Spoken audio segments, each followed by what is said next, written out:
Olá, sejam bem-vindos novamente. Estamos chegando ao final do PET 3, semana 4, para o 9º ano de ciências. E hoje nós vamos falar sobre as aplicações dos fenômenos ópticos. As aplicações dos fenômenos que nós vimos na aula passada seriam reflexão, refração, dispersão. Nós vamos falar nessa aula praticamente ou basicamente da aplicabilidade da reflexão e também da refração. Ao final desta aula, cada um deverá ser capaz de compreender sobre as aplicações dos fenômenos ópticos, além disso, também compreender as aplicabilidades das lentes espelhos, quando esses fenômenos são aplicados e como eles são aplicados. Certo? Antes de entrar propriamente na aplicabilidade dos fenômenos, quero falar para vocês o que seria um sistema óptico. Sistema óptico nada mais é do que qualquer elemento físico que realiza uma interação com a luz. O que isso quer dizer? Quer dizer que é qualquer elemento físico que vai alterar as características dos raios luminosos que nele incidem. Aí, para cada sistema óptico, há a presença de um objeto, a associação de um objeto e uma imagem formada. Entre esse sistema, entre o que faz parte desse sistema óptico, nós temos espelhos planos, convexos, côncavos, que seriam os espelhos esféricos, as lentes divergentes e lentes convergentes. Começando então com o sistema óptico, nós vamos falar de espelhos planos. Espelhos planos, como o próprio nome diz, seriam superfícies planas, polidas e sem curvatura, capazes de promover uma reflexão regular da luz. Nós vimos na aula passada que a luz pode refletir de forma regular ou de forma difusa. A reflexão regular acontece quando a superfície é lisa e polida. Quando acontece a reflexão regular, os ângulos formados, o ângulo entre o raio incidente e a normal, é igual ao ângulo entre o raio refletido e a normal. Tá? Além disso, tanto o raio incidente quanto o raio refletido e a normal fazem parte do mesmo plano, encontram-se no mesmo plano. Certo? E como que são formadas as imagens nos espelhos planos? Sempre a formação das imagens será feita quando dois ou mais raios de luz vão se cruzar. Então, quando há esse cruzamento entre dois ou mais raios de luz, acontece a formação das imagens. No caso do espelho plano, os raios de luz refletidos, eles não vão se cruzar. Ao invés disso, os seus prolongamentos é que vão se cruzar, formando as imagens. Então, quando você observa essa imagem, você tem o objeto, você tem o observador. Os raios de luz que saem do objeto, da parte superior e da parte inferior, não vão se cruzar para formar a imagem. O que vai acontecer é o prolongamento desses raios, e esses prolongamentos, sim, vão causar ou vão promover a formação das imagens, tá? De uma imagem. Esse prolongamento vai se cruzar atrás do espelho, a uma distância igual à distância entre o objeto e o espelho. Tá? Então, a distância da imagem para o espelho é a mesma distância do objeto para o espelho. Além disso, também a altura do objeto e da imagem são iguais. A altura do objeto e da imagem também é igual. Tá? Por se formar atrás do espelho, pelo prolongamento dos raios luminosos, a imagem é chamada de imagem virtual. Tá? Ela é formada pelo prolongamento e não pelos raios. É chamada de virtual. Ela é direta porque não houve alteração do sentido. Tá? A parte superior continua como a parte superior e a inferior com a inferior. Ela é simétrica ao objeto. Não houve alteração da formação da forma do objeto. o que vai acontecer é que há uma reversão da imagem. O que seria essa reversão da imagem? É a inversão da esquerda para a direita. Então você tem um objeto, quando há a formação da imagem, é como se o objeto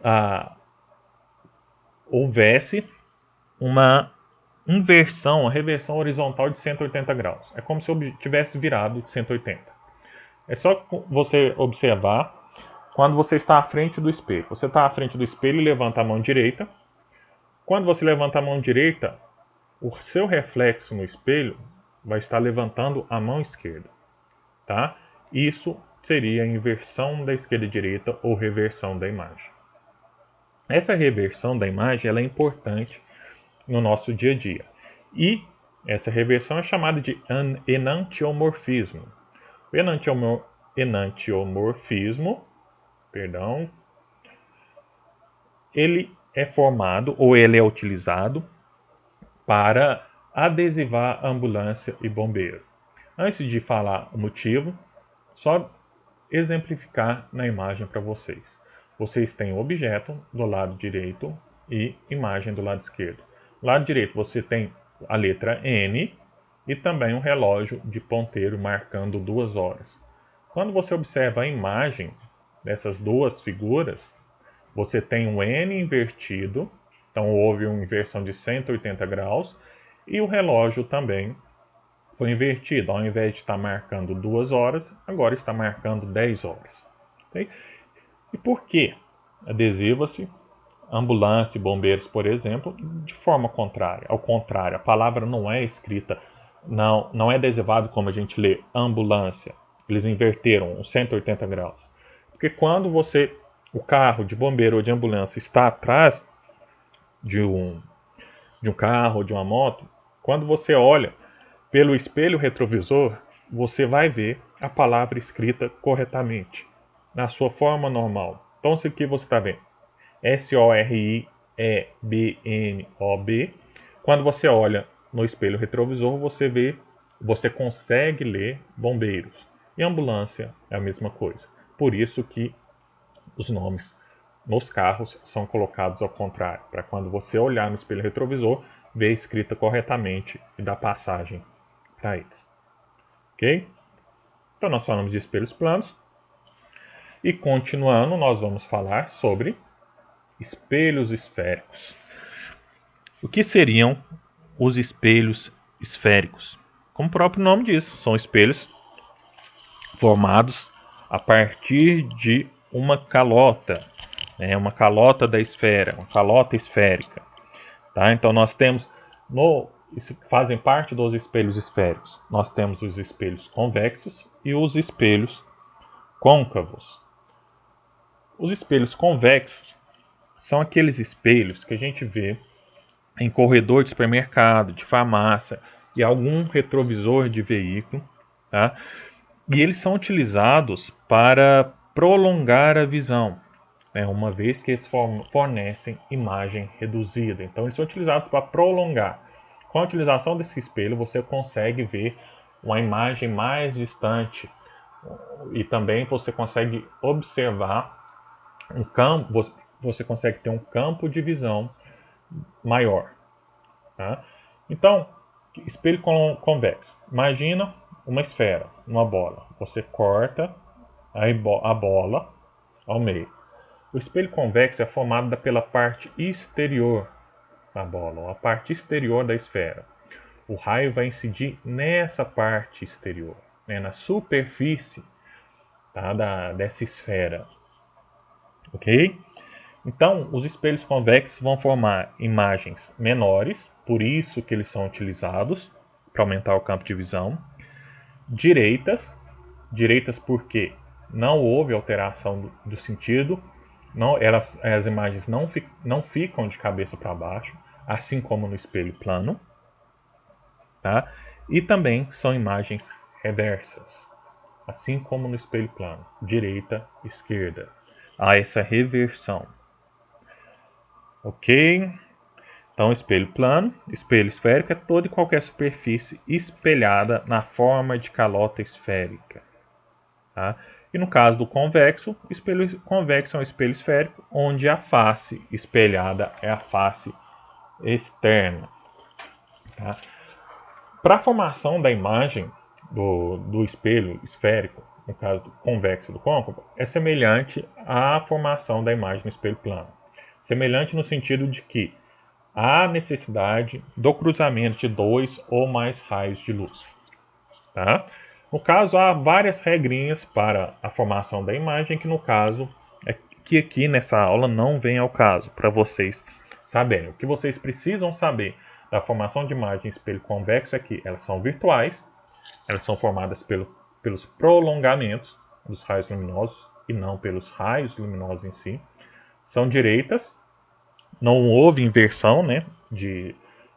Elas não viraram de cabeça para baixo. Elas são menores que o objeto. Como você pode observar, a imagem é menor que o objeto, por isso que é utilizado para aumentar o campo visual. E elas são reversas, direita, esquerda. Houve essa alteração. Ok? Então, vimos espelhos convexos. Nós vamos, então, para espelhos côncavos. Tá? Os espelhos côncavos, nós vimos que espelhos convexos é utilizada a parte externa, a superfície externa para fazer a imagem. E no caso do espelho côncavo, é a parte interna da esfera.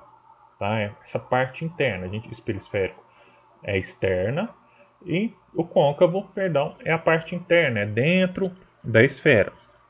Tá? Os espelhos côncavos, eles fornecem imagens menores, eles podem fornecer imagens menores do mesmo tamanho ou de um tamanho maior que o objeto.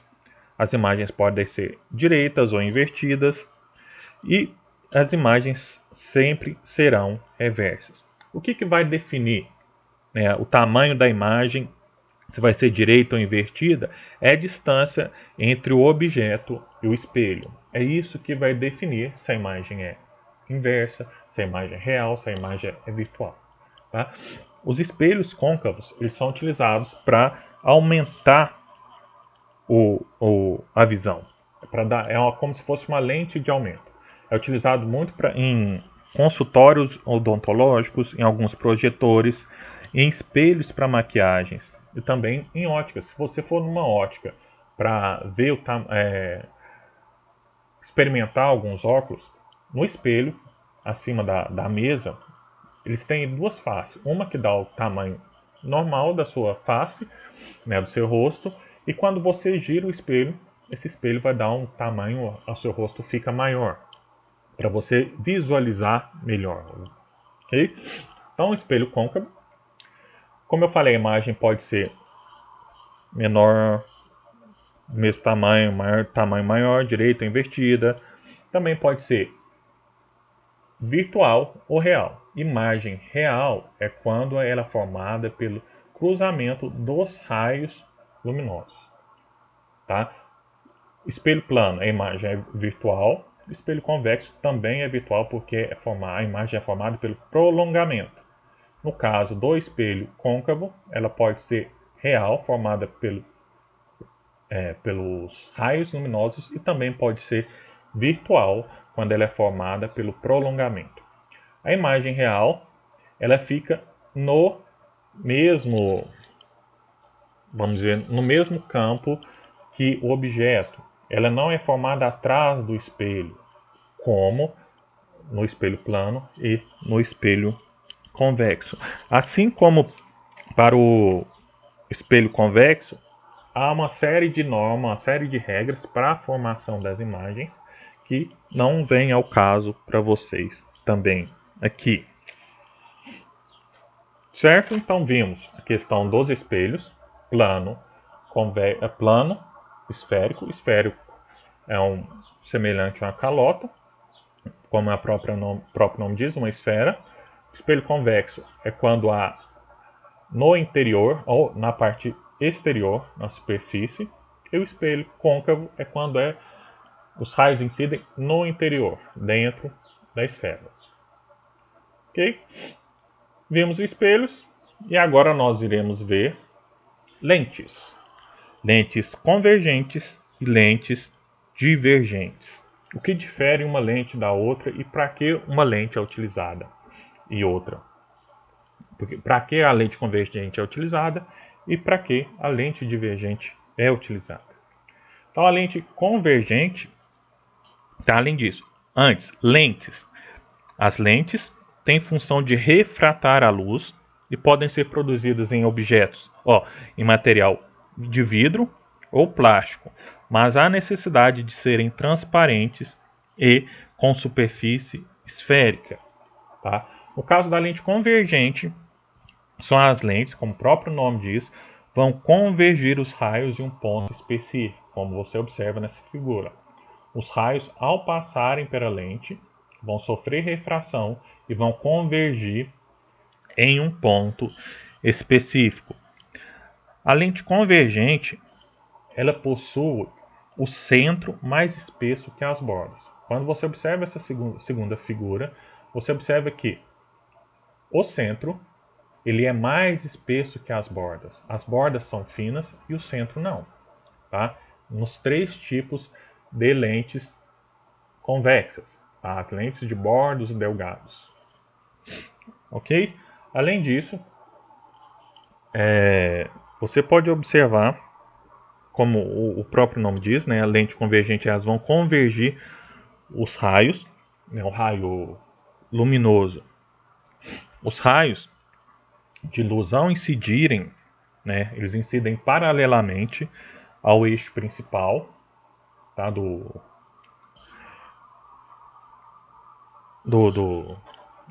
incidem paralelamente ao eixo principal e sofrem refração. Ao sofrerem refração, vão se concentrar em um único ponto, e este ponto é chamado de foco real. Tá? Foco real porque é formado a partir do encontro dos raios de luz refratados. A lente convergente também ela é chamada de lente positiva, tá? Por convergir os raios. A lente convergente pode ser uma lente biconvexa, plano convexa e côncavo convexa. Lembrem do espelho. Convexa é quando a superfície, plano, e côncavo é quando os raios incidem no interior. Onde é utilizada essas lentes convergentes? Elas podem ser utilizadas para tratar ou melhorar a visão de uma pessoa que tem hipermetropia, e também é utilizada em lupas, né? Lupas para você visualizar, aumentar o campo de visão. Um experimento para vocês analisarem, observarem que a lupa é uma lente convergente é você utilizar a lupa para aquecer um papel ou queimar um papel. A lupa vai convergir os raios luminosos, os raios do sol, ao passarem pela lente da lupa, vão convergir em um ponto focal, onde vai concentrar a energia do raio luminoso e vai provocar o aquecimento e também vai provocar a queima deste papel ou desta folha. Agora, para outra lente divergente. As lentes divergentes, ao contrário da convergente, é aquela que vai divergir, né? Como eu falo para vocês, vai expandir, né? Vai espalhar o raio solar. Tá? A lente divergente, ela é também chamada de lente negativa. Elas produzem imagem direita e menor que o objeto. Tá? Como eu falei, eles vão divergir os raios da luz. Tá? Os raios chegam à luz. E quando chegam à luz, os raios chegam à lente. E quando chegam à lente, eles se espalham, como você pode observar nessa figura. Vocês observaram que na lente divergente o foco é um foco, vamos dizer, real, que é a incidência, que é a conversão dos raios propriamente ditos. Já na lente divergente, o foco não é real, é um foco virtual, porque ele é resultado do prolongamento dos raios luminosos. Então, os raios vão atingir a superfície de forma diferente, como vocês podem observar nessa figura. Incidindo paralelamente ao eixo principal, esse tipo de lente sofre o que chamamos de dupla refração, o que faz com que os raios se espalhem. E o seu foco, como eu havia mencionado, é classificado como foco virtual. por ser formado pelo encontro da projeção dos raios. Tá? No caso da lente divergente, ela forma uma imagem virtual direita e menor e é utilizado para melhorar a visão de quem possui miopia, que é a dificuldade de enxergar de longe. E quando você compara as lentes divergentes com as convergentes, você observa que o centro das divergentes é mais fino do que as bordas. Tá? Convergente, o centro é mais grosso do que as bordas, e na divergente, o centro é mais fino. Certo? Falamos de espelhos, de lentes, mas nós não poderíamos ficar sem falar da nossa visão. Como que nós vemos, né? Como que acontece a visão humana. E a gente não pode falar da visão humana se não falarmos dos olhos, tá? O olho, antes, a visão humana é de forma binocular, né? Nós possuímos dois olhos, o que melhora a percepção da distância e da profundidade em que se encontram os objetos. Tá? Como nós vimos, tem as estruturas, tá? Pálpebra, pupila, íris esclerótica, córnea, cristalino ou lente, tá? Corpo ciliar, retina, nervo óptico. Né? São nomes, nomenclatura, que nós estamos acostumados a ouvir, né? Principalmente pálpebra, pupila, íris e retina. Tá? A luz refletida pelos objetos vai atravessar a córnea, então a luz refletida atravessa a córnea e também o humor aquoso, que é esse espacinho aqui entre a córnea e a íris, né? E entre o corpo ciliar. Então esse espacinho aqui é chamado de humor aquoso. Tá? Essa luz, refletida, então vai penetrar no olho pela pupila, esse pontinho preto, a parte escura do olho. E os músculos presentes na íris controlam a contração e dilatação da pupila, o que vai regular a quantidade de luz que passa através da lente, que passa através do cristalino. Tá? Então, os músculos da íris é a que vai fazer com que vai controlar, a contração e dilatação da pupila. Quando está mais escuro, a pupila dilata. E quando está mais claro, a pupila contrai. Além disso, a lente ou cristalino promove uma acomodação visual. A musculatura associada ao cristalino vai ajustar a sua curvatura para focalizar melhor a imagem e direcionar os raios de luz para a retina. Então, é a partir da acomodação do cristalino que você consegue focalizar melhor. Então, quando você força o olho para tentar ver algum objeto distante, alguma imagem distante, você está alterando a acomodação ou você está ajustando a musculatura, alterando ou movimentando a musculatura do cristalino, para ajustar a sua curvatura. Quando a gente foca em objetos próximos, a curvatura do cristalino aumenta. Daí, para focalizar os objetos mais distantes, a curvatura diminui. Após isso, o raio passou pela córnea, pelo humor aquoso, pupila, íris, músculos da íris, o cristalino. O raio vai passar pelo humor vítreo, tá? E ao atravessar o cristalino e o humor vítreo, os raios vão atingir a retina, onde são captados por fotorreceptores. No caso, nós já vimos questão dos cones e bastonetes, e vão converter em estímulos nervosos que vão através do nervo óptico para o cérebro. Isso seria a explicação de uma visão normal. Mas acontece que algumas pessoas, possuem problemas de visão. Tá? E quais seriam esses problemas de visão? Lembrando que no problemas ou, vamos dizer, defeitos da visão. Lembrando que na visão normal, os raios luminosos são focados exatamente em cima da retina. Tá? Quando essa imagem, quando a gente não se vê essa imagem nítida sobre a retina, é que vai acontecer o que vai causar os defeitos de visão. E esses defeitos de visão podem ser ocasionados por uma possível deformação do globo ocular ou de um defeito da acomodação visual. Então vamos começar pela miopia. Uma pessoa míope, ela não enxerga objetos distantes muito bem, enxerga esses objetos desfocados. Isso se deve ao alongamento do globo ocular. O globo ocular do míope, ele é mais alongado do que o globo ocular de uma pessoa normal. Esse alongamento faz com que a retina ela se afaste em relação ao cristalino.